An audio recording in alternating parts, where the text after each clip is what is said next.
You know nothing of my life, and you think you know what's best for me? The only reason I got drunk in the first place is because of your contraband vodka. Well, yes, technically that's true. Hey, hello, how do you do? Shady Doorags here. Over the past few weeks, I've been watching other people's Bojack Horseman videos so I can steal their ideas, so I can look for inspiration for my own videos. And in doing this, I found an interesting reoccurring topic. When someone mentions how Bojack ruined the life of Dr. Champ, there tends to be a noticeable amount of people that disagree. Even in my own videos, I've seen comments about how Dr. Champ is responsible for ruining his own life, not Bojack. I decided to do a poll to further gauge people's opinions, and sure enough, most people believe that Dr. Champ deserves most, if not all, of the blame of his life being ruined. Well, prepare yourself for this, but I actually disagree. I think Bojack is responsible for ruining Dr. Champ's life, and if you're willing to indulge me for a little bit, I'll explain why. But first, a quick recap. In Season 6, Bojack checks himself into Prestige's rehab center and is put under the care of therapy horse Dr. Champ. Dr. Champ is a former alcoholic, making him an inspiration to his patients. Throughout most of his time with Bojack, Dr. Champ behaves how one would expect. He encourages Bojack to take steps necessary to getting better, sometimes being sympathetic, sometimes putting his foot down. You see, that's the problem. When you say it in here, it all sounds easy, but I know that out there it's hard and confusing, and it's just, I don't... You're not alone. You have a wonderful support system. Think of all your amazing friends just waiting to love you as you love them. It isn't until it's Bojack's time to leave that things get a little complicated. Bojack, throughout his stay at Prestige's, has been holding on to a bottle of vodka in a water bottle as a reminder to himself of why he's trying to change. After almost consuming the vodka, he decides to get rid of it by tossing it out a window. This leads to it getting mixed in with other water bottles and in the hands of Dr. Champ, who chugs it down. As a result, Dr. Champ gets incredibly drunk. If people found out this happened, it would ruin his life in many different ways. Bojack, feeling guilty about having caused this, is able to hide Dr. Champ until he sobers up, effectively nullifying any damage to his reputation that might have come from this. However, having fallen off the wagon, Dr. Champ is unable to further resist temptation and goes to a bar the very next day. Bojack sees the path Dr. Champ is on and decides to do something about it. Where am I? You're at Partridge's, the rehab clinic founded by Danny Bonaducci. What about pastiches? I told them I was checking you in here. Dr. Champ and Bojack's relationship ends with some words of hatred from Dr. Champ, and Bojack ensuring he'll remember everything. So, before I get to it, I want to start by saying that I am not doing this just because I like Dr. Champ. I actually very much dislike him. Not that he's a bad character or anything, but there's one particular thing he said which made me despise him. Of course you did this to me, because I cared about you. And you ruin people who care about you. A person reveals more about themselves when they're down than when they're up. When he was down, Dr. Champ took personal information trusted to him and tried to use it as a weapon. He doesn't tell Bojack this because he's trying to teach a lesson or anything like that. He is hurting and he wants to hurt Bojack back. He wants revenge. As someone who fights with words more than I do anything else, this is something I find despicable, and it was this one act that made Dr. Champ the most unlikable character in the season for me. But enough beating around the bush. How am I possibly going to defend that Bojack is indeed responsible for ruining Dr. Champ's life? Well, let's start where all the drama begins, the vodka water bottle. Despite Bojack admitting fault to this action, many fans don't blame him for Dr. Champ chugging down the bottle. The reasoning being that vodka has a distinct taste. Dr. Champ should have known from the first sip that this wasn't water. This is an argument based on reality, and I understand it. Dr. Champ even says, When I first checked out of rehab, I was terrified. I knew a single drop of alcohol would send me down a ruinous path. Which one could claim is foreshadowing.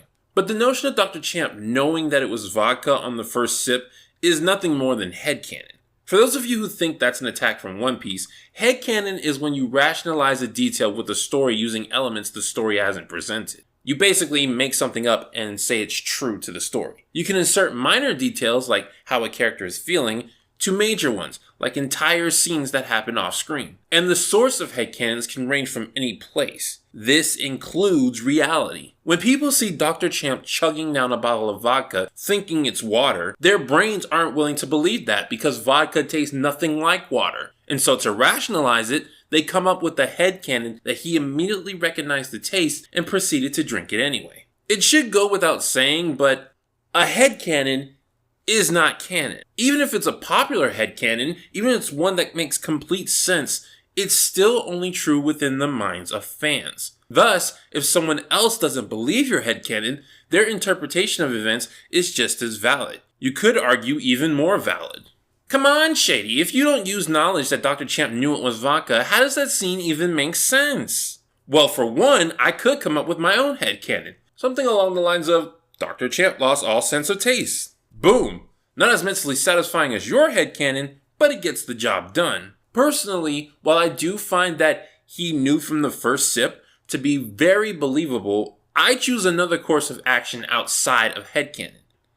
And that's suspension of disbelief. Suspension of disbelief is the notion of ignoring realism and logic for the sake of enjoying the story. If the storyteller's intent is to make me believe that Dr. Champ didn't know the water tasted like vodka, I can take that at face value with suspension of disbelief. After all, this is a fictional world, and that means literally anything can be true. They can make it so that horses can talk, that billionaires can legally murder someone, or that an ex-alcoholic can't distinguish between water and vodka. As long as this doesn't go against past information that's given to us, aka the 3 C's, then I can just chalk it up to being how this world works. Whether you choose a separate headcanon or just suspension of disbelief altogether, the point is that there are ways to see past Dr. Champ chugging down the vodka without believing he must have known from the first sip what it was. But even if you agree with me that Dr. Champ didn't know that this was vodka, this doesn't automatically put the blame on Bojack. After all, Bojack did everything he could to fix his one mistake. He hid Dr. Champ from everyone else in the building, and other than getting the temptation back in his system,